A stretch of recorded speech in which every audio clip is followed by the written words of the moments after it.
এই জেনারেশনেও আইসেও আপনি কি একটা মোটা পিসি নিয়ে ঘুরতেছেন বা ল্যাপটপ নিয়ে ঘুরতেছেন সাথে, কিন্তু না, আমরা ঘুরতেছি আমাদের চোখের ভিতরে, মানে চোখের উপরে মাথার সাথে লাগায় একটা ডিভাইস, যেটা ছোটো একটা ডিভাইস বাট কম্পিউটারের মতো কাজ করে। ফর এক্সাম্পল এখন যদি আমি আপনাদেরকে মেনুগুলো দেখাই, এটার ভিতরে এইভাবে মেনুগুলো আসে, আপনার ম্যাকবুকে ফোনে যেরকম মেনু আসে এটার ভিতরে এরকম মেনু আসে। আমি চাইলে হাতের মাধ্যমে এইভাবে ইশারা দিয়া এটাকে চালাইতে পারতেছি। ফর এক্সাম্পল এখন যদি আমি সাফারিতে ওপেন দিই, সাফারি ঠিক এত বড় করে ওপেন হইতেছে যে আমি চাইলে পুরো যমুনা ফিউচার পার্ক জুইরা সাফারি ইউজ করতে পারতেছি।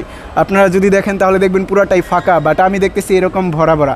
তো আমি যদি এইভাবে সাফারিতে আউট করি তাহলে আমি দেখবো এতগুলো ব্রাউজার। আমি চাইলে বিশাল বড় একটা কম্পিউটারের মতো করে এখানে বসে বসে একটা করে ট্যাব নিয়ে আমি ব্রাউজ করতে পারতেছি। আমার মন চাইলে আমি ইউটিউব ভিডিও দেখতে পারতেছি। আমি যদি বলি ইউটিউব ভিডিওটাকে আরও বড় করবো, নাদির অন দ্য গো ভাইকে, তাহলে আরও বড় করতে পারতেছি। চাইলে আমি এতটুকু ছোট করতে পারতেছি, অথবা আমি চাইলে টাচ করে এটাকে ইউজ করতে পারতেছি। যেরকম এখন টাচ করাতে এরকম হয়ে গেছে। ওকে, টাচ করে এটা একটু দূরে নিই। ওকে, একটু দূরে নিছি। এখন এটা দেখাইতেছি আমি আপনাদেরকে, দাঁড়ান, ওয়েট করেন, আপনারা একটু ওয়েট করেন, আমি বেজার লাগাই দিছি। ওকে, তো ব্রাউজারের ভিতরে একটা ক্লিক করে জাস্ট ব্রাউজারটা একটু রিফ্রেশ হোক। হ্যাঁ, এখন রিফ্রেশ হয়ে গেছে। এখন একদম প্রপারলি আমি এটাকে ইউজ করতে পারবো। আমি চাইলে এইভাবে ইউজ করতে পারি, চাইলে আমি টাচ করে এইভাবে ইউজ করতে পারতেছি। আমার যদি মনে হয় যে আমি একটা ভিডিও ছাড়বো এটার ভিতরে, তাহলে আমি এরকমভাবে ভিডিও অন করতে পারতেছি। ধরেন আমি এই ভিডিওটা ছাড়বো, যে ভিডিওটাতে নন কপিরাইট, একটা মিউজিক ছেড়ে দিলে দেখা গেছে কপিরাইট হয়ে যাবে।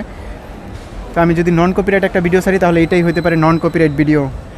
আর তারপরে এই নন কপিরাইট ভিডিওটাকে নিয়ে এইভাবে আমি রাখতে পারি, আর চাইলে এটা জুম আউট করে রাখতে পারি এইভাবে। ওকে, সো এটাই ছিল আমার মূলত দেখানোর উদ্দেশ্য যে বর্তমান জেনারেশনে আপনাদের কম্পিউটার চালাইতে হইলে এরকম না যে কম্পিউটার সাথে নিয়ে ঘুরতে হবে, আপনারা চাইলে এটা নিয়েই ঘুরতে পারেন। এবং এটার ভিতরে আমি বিভিন্ন ধরনের অ্যাপ্লিকেশন চালাতে পারি, যেরকম এটা অ্যাপেল টিভি অ্যাপ্লিকেশন, যেটার ভিতরে অ্যাপেলের যত মুভি আছে সব মুভি দেখতে পারতেছি আমি।